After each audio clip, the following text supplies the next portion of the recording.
που βρήκε στο κινητό το χαλί. Μου λες ότι δεν θέλεις να είμαστε μαζί. Πόσες φορές θα σου το πω, ποτέ δεν μπορώ να τρελαθώ. Το ξέχασες ξαδέρφη μου, έρθες εδώ. Είσαι πέσα σου λέω από την τσάντα της. Την ώρα που τη πήγαινα στον άντρα σε πιστεύω.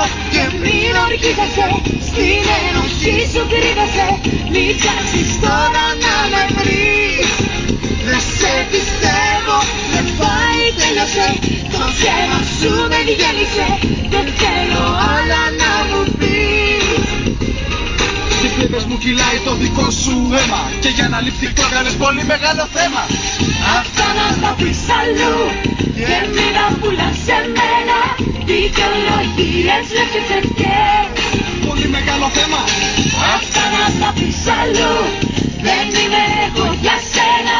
Λείπανε πολύ μα έφταξες.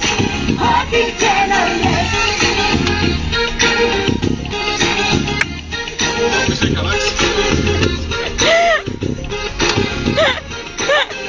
Γιατί δεν με πιστεύεις.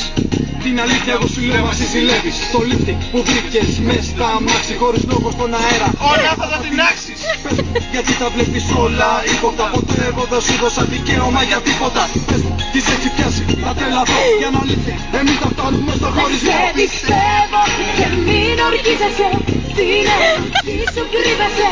Μην ψάξεις τώρα να με βρεις. Δεν σε πιστεύω και πάει, τέλειωσε. Το ψέμα σου με διέλυσε. Δεν θέλω άλλα να μου πεις.